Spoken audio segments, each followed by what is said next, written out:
So the Daleks Masterplan is a big serial, the longest and most ambitious serial the show has tried so far. The Daleks make their return in the longest serial in the show's history, having already been previously set up in the earlier serial, Mission to the Unknown. There's a lot to talk about in the serial, with two different writers tackling two different styles of serial, as we see this originally intended to be 6-parter become an over-the-top 12-parter. We've got a spy-based plotline, an adventure through time, and a single-episode Christmas special, with new enemies and the return of old ones, beyond just the titular Daleks. But that's enough about what to expect, so let's get into the serial, as it's going to take a while. So where to begin with a serial of this magnitude? Obviously episode 1 is a good place, but going over the plot episode by episode will take forever. Plus, how does someone discuss the random Christmas episode in the middle of a serial, which has nothing to do with the plot? I suppose the best place to begin is on the planet Kemble. On Kemble, Space Security Service agents Brett Vion and Kurt Gantry are in trouble, failing to get a response from Earth on their transmitter while hiding from something. The two of them have gone to Kemble to find Mark Corey following his disappearance, but have been unsuccessful. With Kurt injured, he decides to sacrifice himself to give Brett a chance to escape. Escape what though?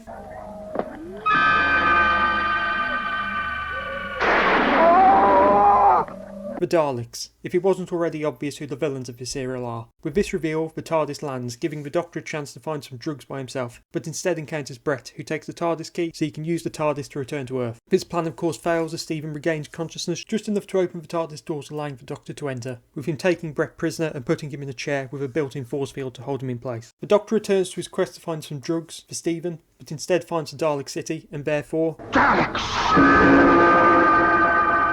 With this development, he returns to the ship only to find it surrounded by Daleks.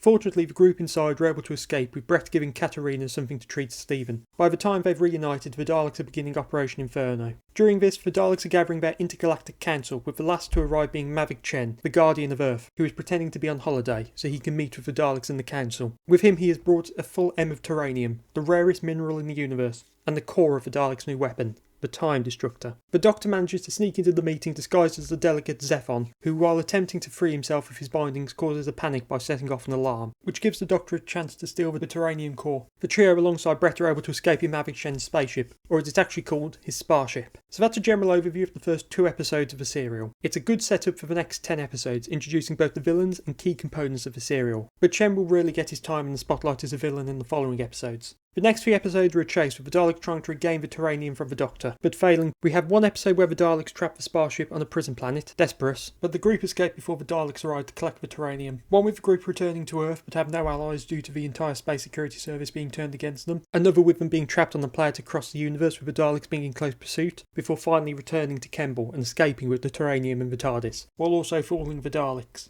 So that's a very basic overview of episodes 3 through 6. This stretch mostly consists of Terry Nation scripts, with the exception of episode 6, which was Dennis Spooner. There are a few things of note which happen in this stretch, but I'll discuss them in a bit, as I first need to discuss the origins of this serial, or rather its development. So the serial was originally commissioned as a 6-episode serial, but due to the orders of the higher-ups at the BBC, often credited to head of drama Hugh Weldon, the serial was increased to 12, but I have heard that it was considered to be increased to 13, but it was talked down to 12. Due to this sudden increase with the same deadline, Nation was unable to complete it alone, and so Dennis Spooner was brought in to assist. This also meant that the 6-episode plot had to be extended to fill 12 episodes. This of course caused problems, with most episodes being a far slower pace than they should be, plus the entire plot shifting direction in the second half. This also explains why there is a random Christmas episode halfway through, as the serial was meant to have finished by then, but the extension caused a Christmas-themed adventure to happen in the middle. But this will be something I discuss further when covering the Feast of Stephen. Now to the important moments of the first 6 episodes, which I didn't discuss before. So the obvious thing to talk about is Katerina's death in episode 4. This is where, after escaping from Desperus, the group discover they have a stowaway in the form of an escaped prisoner on board, who traps Katerina in the airlock, where she accidentally ejects them both into space. So there is a lot to discuss when it comes to this death, mostly behind the scenes. So the history of the creation and development of Katerina as a companion is complex. So I don't know all the details of this, but with the decision to write out Vicky, a new female companion was needed. This led to the creation of Katerina, but from how it seems, nobody liked the idea of her once they had made her, given that she was killed off immediately. And this wasn't a case of the idea being to create a companion just to kill, as we know that Katerina was featured in later scripts, at least up to the arc. This is something which will come up again later in this season, but the female companion role was a bit of a mess under John Wiles. Now, despite the circumstances of her death, it is certainly a surprising twist in the serial. Katerina was the first companion to die in the series, and the scene following it treats the moment very well. They're all just speechless as they are helpless to do anything for their friend, with the Doctor's speech being the best part of this. She wanted to save our lives, and perhaps the lives of all the other beings of the solar system. I hope she's found her perfection. Oh, I shall always remember her as one of the daughters of the gods. Yes, as one of the daughters of the gods. Apparently the shot of Katerina floating through space was very impressive. It's a shame it's missing. Ironically, this scene was the first thing Adrian Hill shot for the series, as it was a pre-film sequence. With that death covered, we have another to cover, this being Brett's. So there's far less to discuss with this death, as Brett wasn't a companion and always intended to die within the serial, but he is killed by a new character, Sarah Kingdom, who is the next big thing in this serial to discuss. So Sarah is the next companion for the show, or at least for this serial. Okay, why she's treated as a companion is a bit confusing and weird, but that's not the point of this serial's dissection. We don't see much of Sarah in the first half as she's introduced in episode 4, with her being most prominent in episodes 5 and 6, but she's a member of the Space Security Service, the best in fact. Kingdom. Ruthless, hard, efficient, and does exactly as ordered. So was tasked with hunting down Brett and Co., her being ruthless in her objective. Give me the terranium. Sarah, please listen. Give me the terranium. You too. Killing Brett almost on sight despite being siblings, but she does calm down and lose her edge after being transported to Myra with the Doctor and Stephen. We do have another death here, in fact 2. The death of this man's mice at the hands of the Daleks and Myra. An alien device. There are small white creatures inside. Destroy it. This man was quite attached to these mice. There are a few other things which happened, but I don't need to go into detail of how Stephen trapped himself in the force field. It's one of those things which is rather silly, and definitely Spooner having to come up with a way to get the trio to escape from what should be the final confrontation. But this escape left the Daleks with a fake Terranium core, with it only being a matter of time until they realise it. Now we have the Christmas special. So the Feast of Stephen is a break from the actual plot of Daleks Masterplan, which while it does act as a good way to spend an episode instead of trying to stretch the plot further, it really feels odd, mostly because it is. So we've 2 locations in which the episode is set, each with its own adventure of sorts. These being a 1965 police station and the other being a film studio in Hollywood in the 1920s. The episode is probably worth its own video, but I'll give it some discussion here as it's still a part of Masterplan. So we begin with the trio having escaped from the Daleks landing on a planet which has an atmosphere which is entirely poisonous. Until this is changed so that it's just pollution. But since the Doctor's companions are from the far future where the atmosphere is pure, it means it's toxic to them. The scanner eye is broken, which forces the Doctor to go out and repair it before they can leave. What does lie outside? A 1965 police station, which the TARDIS has materialised outside of. What ensues is a series of events involving the Doctor being caught and taken for questioning, Stephen trying to find him and Sarah fixing the scanner eye, somehow. Notable moments include Stephen taking the police officer's uniform and pretending to be there to collect the Doctor, with a little joke inserted about the northern accent which Stephen takes up. Yes, I. What's all this funny accent? Everybody else is doing. Sarah being completely straight with a police officer who just doesn't know what to think of her, and the Doctor breaking the fourth wall by recognising the actor of a man having problems with his greenhouse. Haven't I seen your face before somewhere? Where? Yes, of course, I remember now. Yes, the marketplace at Jaffa. As Reg Pritchard had previously played Ben DeHere in The Crusade, which Camfield had directed, this joke being inserted by Camfield himself. Although it's quite funny how blatantly the show points out the fact that they darkened the actor's skin for another role by doing this. But the highlight of this segment has to be this. Well, I suppose you might say that I am a citizen of the universe, and a gentleman to boot. An iconic line for the Doctor. Through the ensuing chaos, the trio reunite and escape in the TARDIS, leaving 1965 England behind them, as they go back in time to 1920s Hollywood. This section of the episode being far more chaotic than the somewhat relaxed previous half. We have film sets where the trio intervene in the movies being made, upstaging actors, and creating impressions on the director, who wants them in his films. The Doctor is mistaken for an expert on Arabic culture, something he is clearly not. As an expert on Arabian customs, we need your help. Certainly, my help. Oh, I should be delighted. Yes, Saeed.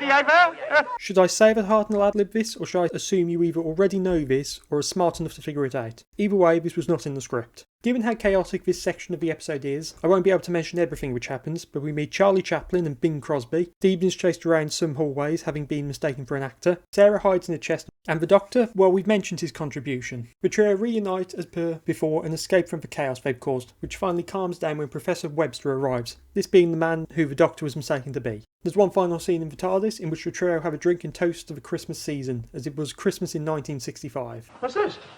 Well, we so rarely get a chance to celebrate, but this time we must. Celebrate? Yes. It's Christmas. Don't you remember the police station, Christmas? So it was, yes. Here's a toast. A happy Christmas to all of us. Same to you, Doctor. Which gives us this line. Incidentally, a happy Christmas to all of you at home. the big and very notable break of the fourth wall from the serial. So the Feast of Stephen is a complete break from the serial. Only one scene mentions the Daleks, with it being a passing comment by Sarah. There is an argument that I shouldn't even bother discussing it, but as the cliffhanger of episode 6 leads into it, I sort of have to. Fortunately, it has no cliffhanger, meaning that episode 8 just begins without having to wrap anything up, basically ignoring the fact that this episode happened at all. But we're far from done, as we have another 5 episodes to discuss, all of which being written by Dennis Spooner. So things pick up with the Daleks and Kemble, who are in the process of testing the Time Destructor with the recovered core, but this test fails due to the core being a fake. With this failure, the Daleks send for a time machine from Skaro so they can pursue the Doctor. The Doctor meanwhile, or however meanwhile a time traveller can be, is being pursued by another time machine, although believing it to be the Daleks. This time machine revealed to be the Monk's TARDIS, obviously operated by the meddling monk himself, making his big return from the Time Meddler. The decision to bring back the monk as a villain was made as the serial needed something to stretch it out. The monk becomes a secondary antagonist for a few episodes, with him being the main one of episode 8. This episode just consists of the monk following the Doctor and trapping him on a planet as payback for marooning him in 1066. Tell me, any plans? And all carried out as well. Ho ho! Doctor, you remember you left me in 1066. Now I've marooned you on the planet Tigers, look! But this plan of course fails due to some very interesting logic. The sun in that particular galaxy has very unusual powers. I merely reflected its powers through that ring. The combined forces of that sun, together with the stone in that ring, was sufficient enough to correct the monk's interference. This scene was something William Hartnell was not happy about. The next 2 episodes move the battleground to ancient Egypt, with the Doctor, Monk and the Daleks all being present. We also have the local ancient Egyptians who are present, but their contribution to the story consists of them capturing Stephen and Sarah and getting killed by Daleks en masse. In this section of the serial, the Doctor sabotages the Monk's TARDIS by changing it into the shape of a police box, but gives the production team a chance to show the ship changing into a series of different objects before becoming the police box. But more importantly, the Doctor also removes the Monk's directional unit so he can use it to return to Kemble. Then we get a series of events with Stephen and Sarah being captured by the Daleks, the Monk also getting captured in the process, the Doctor having to trade the real Terranium core for their freedom before everyone returns to Kemble, with the exception of the Monk who, without a directional unit, has been sent to a random ice world, being destined to wander eternity with no hope of ever going where he wants. So this section of the serial really shows the padding that has had to be done. While the Monk is great, Peter Butterworth gives such a great performance, as to be expected of him, his presence just helps to reinforce the fact that the serial is struggling to keep going in this half. His plan to get revenge on the Doctor is a secondary plot in the serial, so it sticks for about 3 minutes before he gets caught up in the Daleks plotline. Basically episodes 7 through 10 are just padding until we can find our way back to Kemble. Obviously this part of the serial is somewhat reminiscent of The Chase. In fact there was originally a section of The Chase planned to take place in ancient Egypt, but this was cut. Obviously Spooner used this discarded bit of plot as a basis for this. The scene of the Dalek being encased in stone being taken directly from an abandoned idea for The Chase, where a Dalek would have been the basis of a pyramid, which while we don't see that, could still be true. This bit of the serial doesn't follow the plot of The Chase exactly. The Daleks only go to one location with several jumps between locations in the Feast of Stephen, plus a few moments in episode 8 before what enforces this idea of a large temporal chase. While I was watching the serial in its entirety in one sitting, I found that episode 9 is really where I began to lose my ability to keep going. Episode 10 did pick things up a bit, as it's not missing so it's far more easier to watch. Somewhat relieving after 4 episodes of stills, but when I got to episode 11 I kind of sunk right back into the struggle to keep watching. When I previously watched it, I watched it in 2 sittings, with 7 episodes and 5, basically breaking up the serial into its 2 separate types of stories. This massive length works against the serial in just about every way. But we're finally back on Kemble, with 2 episodes left. So the TARDIS is able to return to Kemble by using the Monk's directional unit, which is burnt out in the process. The Doctor disappears for no reason, leaving it up to Stephen and Sarah to defeat the Daleks, who have all seemingly disappeared from the planet. By this point, the Daleks have also betrayed the rest of the Galactic Council, including Chen, but he is too stupid to realise that the Daleks have done this, despite how obvious this is. But the rest of the delegates, who aren't as stupid, are freed by Stephen and Sarah so that they can return to their galaxies to raise their armies to fight the Daleks. Chen seemingly is killed during this, but this was a ploy so he could take Stephen and Sarah hostage. Things all come together when the Dalek force on Kemble is rediscovered, with the Doctor seemingly finding them far sooner, as he's just sort of in their base when he next shows up. The Daleks kill Chen in one of the best scenes of the entire serial. Now this is probably helped by the lack of footage, but it's incredibly creepy as the Daleks just stay silent as Chen barks his orders before finally turning against him and exterminating him. Episode 12 really picks up where the serial has been lacking, with everything coming together. It feels full without it being overly stuffed. So with the trio reunited, the Doctor orders his 2 companions to return to the TARDIS, but Sarah doesn't obey his orders and goes back for him to make sure he can escape. This act of compassion and friendship is what ultimately kills her. The Doctor has activated the time destructor against the Daleks, which is slowly advancing the course of time. But the effect is growing faster and faster, the natural course of life being sped up. The entire planet is ravaged by this, with Sarah soon turning into an old lady before finally falling to the ground and turning to dust.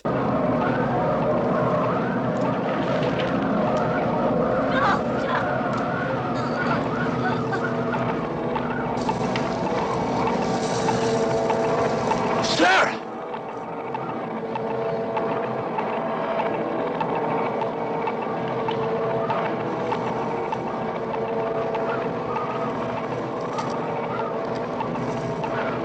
Stephen is left alone in the TARDIS, protected from the destruction, only emerging when he sees his friends on the ground. No, don't touch me! I'll help you!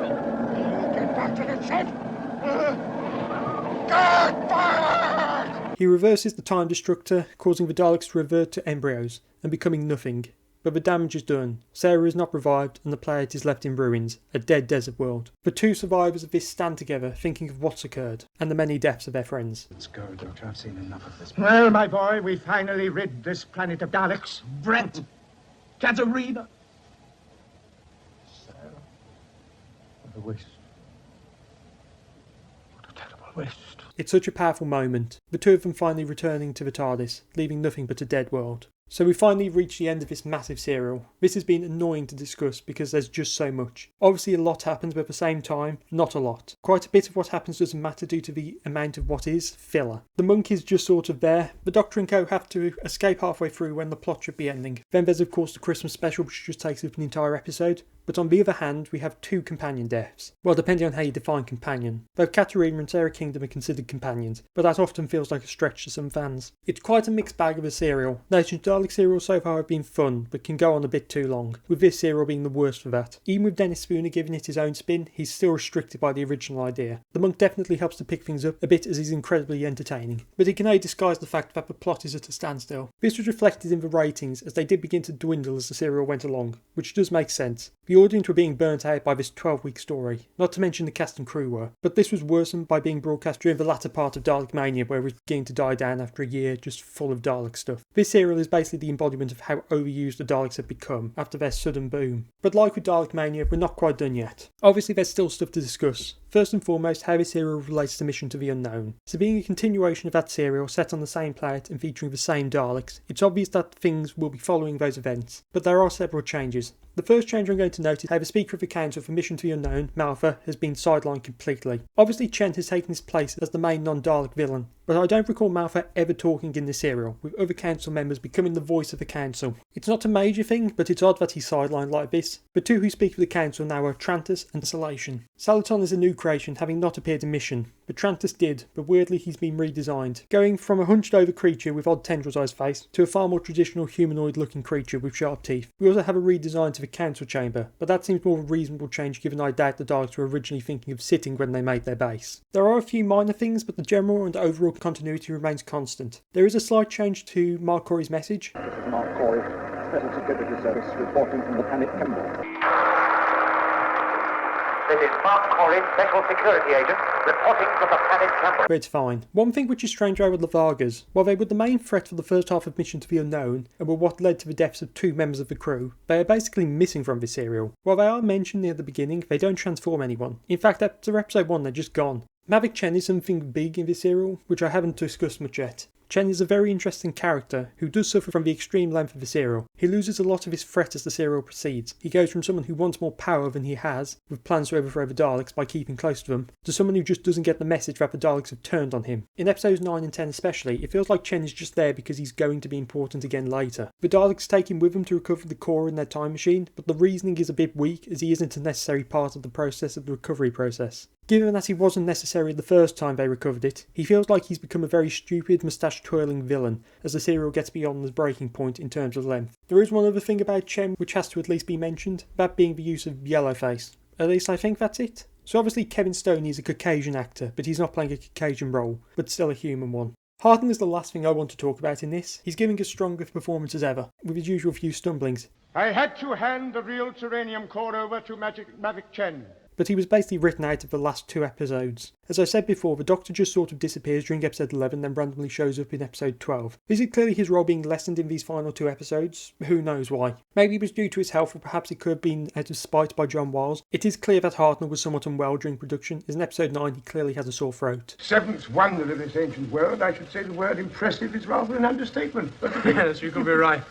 So maybe it could be connected, but I've not heard anything about that, so I'm leaning more on Wiles. So the Daleks Masterplan is a bit of a mess. It's far too long because of the BBC higher-ups, meaning it loses all of its original charm as a James Bond-inspired spy serial, becoming a messy mix of 2 separate visions and styles. Its length squashes anything good about the serial, with those parts becoming somewhat easy to forget as you get further and further away from them. But the serial is still good, very good. The spy theme section is for the most part really strong, with the inspiration being very clear. But the messy chase-like section, which is just doing all it can to keep the serial going, is the weakest part. But at the same time, Spooner's dialogue does hold it together. Despite the deaths of the companions, these 2 do tend to be overlooked in companion discussion for the obvious reason, which while I can't blame anyone for ignoring them, since they are companions, even by a stretch, they should still be acknowledged. So my overall opinion of this serial is obvious. It's far too long for its own good. What goes from a fun experiment becomes the potential killer of Dalek Mania. Perhaps if it had had more time to work things out with its plot, plus being far earlier in the life of Dalek Mania, it might have been received better. But it is what it is. A mess. But with their enemies finally defeated, the Doctor and Stephen find themselves in Paris in 1572, only days before a massacre, and the Doctor is nowhere to be found. Next time, the massacre.